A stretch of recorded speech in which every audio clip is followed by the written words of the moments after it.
देश में आजादी के बाद पहली बार जाति जनगणना करवाई जाएगी। केंद्रीय कैबिनेट ने जाति जनगणना को मंजूरी दे दी है। केंद्रीय मंत्री अश्विनी वैष्णव ने बताया कि इसे मूल जनगणना के साथ ही करवाया जाएगा। देश में इसी साल के आखिर में बिहार विधानसभा के चुनाव होने हैं।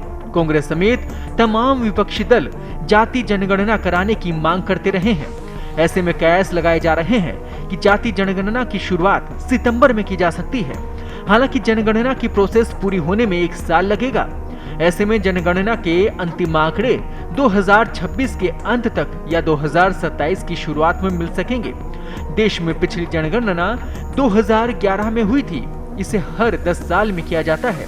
इस हिसाब से 2021 में अगली जनगणना होनी थी, लेकिन कोविड-19 महामारी के कारण इसे टाल दिया गया था। जाति जनगणना के ऐलान के बाद राहुल गांधी ने कहा कि आखिरकार सरकार ने जाति जनगणना की बात कह दी है। हम इसे सपोर्ट करते हैं, लेकिन सरकार को इसकी समय सीमा बतानी होगी। राहुल गांधी ने कहा कि तेलंगाना में हमने कास्ट सेंसस कराया, इसे मॉडल बनाया जा सकता है। हमें कास्ट सेंसस से आगे जाना है। किस जाति के ऊंचे पदों में कितनी हिस्सेदारी है, ये भी पता करना है। 2011 तक जनगणना फॉर्म में कुल 29 कॉलम होते थे।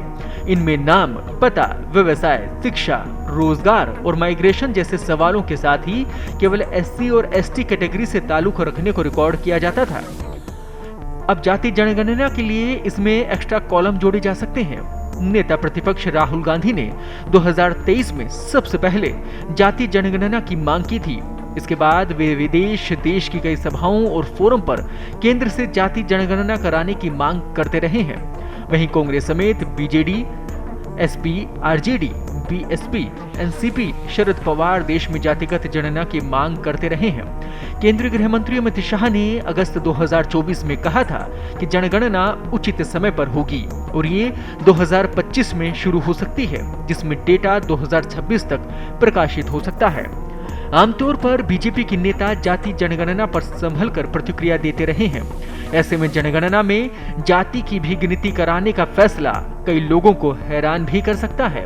कई विशेषज्ञों का ये मानना भी है कि सरकार ने एक आसान रास्ता अपनाया है और उसने विपक्ष से ये मुद्दा छीनकर उसकी धार काटने की कोशिश की है, लेकिन ये नहीं बताया कि जाति आधारित आंकड़े आने के बाद वो इसका क्या करेगी। हालांकि बिहार चुनाव पर भी इसका असर बड़ा हो सकता है।